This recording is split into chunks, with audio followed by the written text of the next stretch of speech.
Panorama group, जो सोचता है वो करता है। आपके अपने सपनों का आशियाना।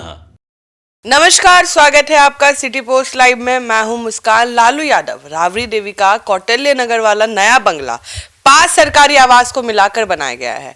जी हाँ, इसमें 5 बड़े कमरे, 2 बड़े हॉल, घर के बाहर एक बड़ा गार्डन एरिया भी है, जहां फिलहाल निर्माण से जुड़े कार्य चल रहे हैं, जिसे सुंदर और आकर्षक रूप देने के लिए पेंटिंग और फर्निशिंग का काम जारी है। इस बंगले को लेकर भी विवाद शुरू हो गया। इस पर बातचीत करने के लिए हमारे साथ मौजूद है chief editor Shrikant Pratyush. Sir, Mahua Bagh वाला तो सुन रहे थे, अब ये कौटिल्य नगर वाला बंगला कौन सा विवाद शुरू हो गया? देखिए, कौटिल्य नगर में तो जो विधायक हैं उनको मिला है प्लॉट और उन्होंने अपना घर बनाया है।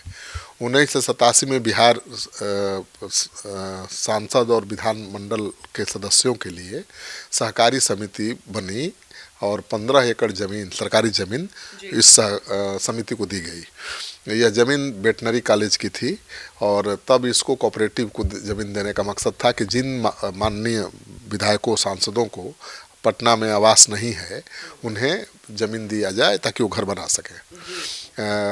उन्हें अलॉट किया जाए।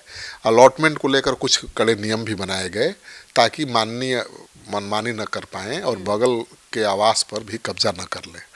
यह ज़मीन 30 साल की लीज पर दी गई।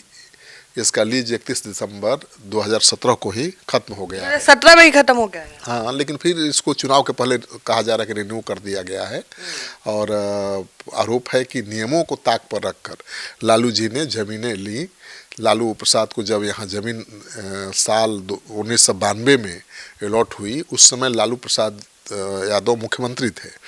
लालू यादव के खास नेता जयप्रकाश नारायण यादव इस कोऑपरेटिव के चेयरमैन थे और लालू यादव पर आरोप है कि नियम के खिलाफ उन्होंने एक की जगह पर 5 प्लॉट अपने नाम करवा लिए और इसी को लेकर विवाद पैदा हुआ है।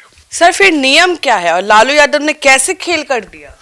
अब क्या हुआ, ये तो मैं जो जानकारी मेरे पास है कि पूर्व बीजेपी नेता सुशील कुमार मोदी ने अपनी किताब लिखा था, एक लालू लीला, और खूब चर्चा में किताब आई थी। और उस लालू लीला में नियमों की अनदेखी कर लालू यादव को ज़मीन देने का दावा किया गया है।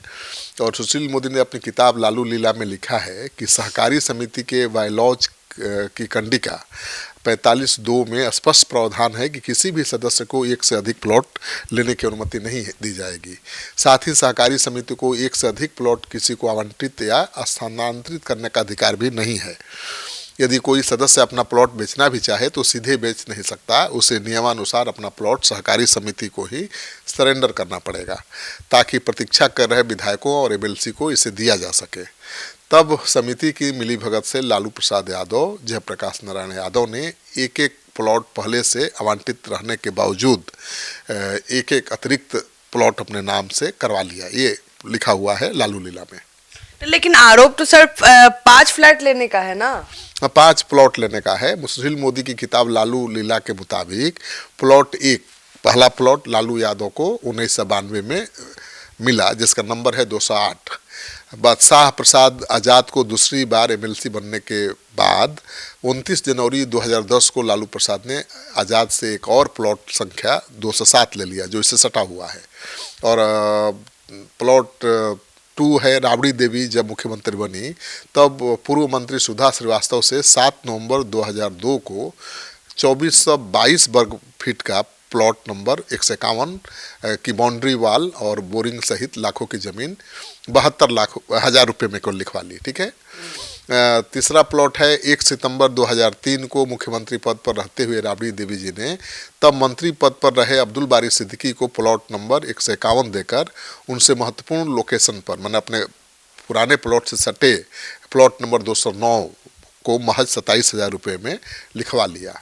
प्लॉट 4, सहकारी समिति ने आरजेडी के तत्कालीन कोषाध्यक्ष और सांसद प्रेमचंद गुप्ता को प्लॉट संख्या 211 के आवंटन की स्वीकृति 8 अप्रैल 2006 को दी।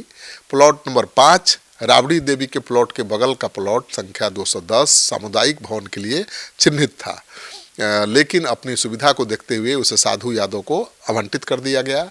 और वो भी प्लॉट अब राबड़ी देवी लालू यादव के पास है। तो पांचों प्लॉट को मिल करके बंगला बनाया जा रहा है। अपने विधायक जिनको जिनको मिला था सब ले लिए सर। इतना सस्ता दाम था पहले प्लॉट का, आप 30,000 दाम बोल रहे हैं, 37,000 दाम बोल रहा है, इतना बड़ा बड़ा जमीन का। ये तो सरकारी जमीन है, लीज पर मिला था ना। लीज की जमीन सस्ती होती है और लीज का समय खत्म होने के बाद उसको रिन्यू भी किया जाता है। मामला हाई कोर्ट तक भी गया है। सर मामला जब हाई कोर्ट तक गया तो फिर क्या हुआ? देखिए, माननीयों को कौटिल्या नगर में जमीन अलॉट करने के मामले को लेकर एक गुड्डू बाबा है, हाई कोर्ट गए थे और उनका कहना है कि यहाँ की जमीन वेटनरी कॉलेज की जमीन है। यहाँ की 20 एकड़ जमीन सांसद विधायकों को दी गई है। इसकी जानकारी पटना हाई कोर्ट में दायर CWJC माने याचिका 3601 2016 में जिलाधिकारी पटना के द्वारा 2020 में तत्कालीन मुख्य न्यायाधीश AP शाही के समक्ष शपथ पत्र देकर स्वीकार किया गया कि यह जमीन 1916 में पटना विश्वविद्यालय के लिए एक्वायर हुई थी। उसके बाद यह जमीन वेटनरी कॉलेज को दे दी गई। वेटनरी कॉलेज की 20 एकड़ जमीन सांसद विधायक कोऑपरेटिव सहित अन्य कई संस्थाओं को दी गई है। गुड्डू बाबा का कहना है कि सरकारी जमीन को नेताओं ने अपनी निजी जमीन बना ली है। नियम तो था, बाइलॉज में उसका उल्लंघन किया गया है और एक एक नेता ने 5-5 प्लॉट पर कब्जा कर लिया। तो उनका कहना है कि कौड़ी के भाव मिली सरकारी जमीन को अब जिसकी कीमत अब करोड़ों में है, उसे लालू यादव ने अपना बना लिया है। सर क्या अब इस बंगले पे भी अब नजर जाने वाली है सबकी? अब देखिए, जो भी लालू जी ने किया होगा अपने हिसाब से तो नियम कानून के हिसाब से ही किया होगा। लेकिन सुशील मोदी की जो लालू लीला पुस्तक है उसमें तो कहा गया है कि बाइलॉज में ऐसा नियम है कि कोई भी सांसद विधायक अपना प्लॉट किसी दूसरे को नहीं बेच सकता है, उसे कोऑपरेटिव को ही सरेंडर करना पड़ेगा। लेकिन यहाँ तो लालू जी ने 4 लोगों का 4 लोगों से प्लॉट लिखवा लिया है। तो इसी को लेकर अब विवाद पैदा हो गया है। तो लालू जी को अब राबड़ी देवी को बंगला खाली करने का निर्देश दिया गया है। बंगला खाली करने की तैयारी भी शुरू हो गई है और कहा जा रहा है कि बंगला खाली मुझे लगता है 14 जनवरी के बाद राबड़ी देवी कर सकती हैं और इसी बंगले में जाने वाली है। तो युद्ध स्तर पर यहाँ काम धाम चल रहा है। मुझे नहीं लगता है कि अब कुछ हो पाएगा। 20 साल से तो भाई नीतीश सरकार ही है बिहार में। तो सरकार जब 20 साल से है और अभी तक कोई कार्रवाई नहीं हुई है, तो अब जब कार्रवाई की जाएगी तो RJD के लोग हंगामा करेंगे। देखिए, बदले की कार्रवाई है। सर फिर तो राबड़ी आवास पे भी कहाँ हो रहा था, अब अचानक हुआ ना सर। ठीक है, अब देखिए क्या होता है, सरकार क्या चाहती है। अब तो नीरज कुमार JDU के प्रवक्ता है, लालू यादव की जमीन और संपत्ति की जांच कराने की मांग कर रहे हैं। तो सवाल ये उठता है कि भाई क्यों लालू यादव की संपत्ति और ज़मीन की ही थोड़े जांच होनी चाहिए, सबकी ज़मीन और संपत्ति की जांच होनी चाहिए। RJD के नेता तो कह रहे हैं कि जो JDU के नेता आरोप लगा रहे हैं कि लालू यादव और राबड़ी देवी के बंगले में खजाना छिपा हुआ है, तहखाना है, तो सारे मंत्रियों के बंगले को खुदवाया जाए, उसकी खुदाई कराया जाए और देखा जाए कि किसके बंगले में कितना बड़ा तहखाना है और कितना बड़ा खजाना है। तो ये विवाद तुल पकड़ता जा रहा है। तो आप सुन रहे थे पूरे डिबेट को, आपको क्या लगता है हमें जरूर कमेंट सेक्शन में बताएं। फिलहाल इस खबर में इतना ही।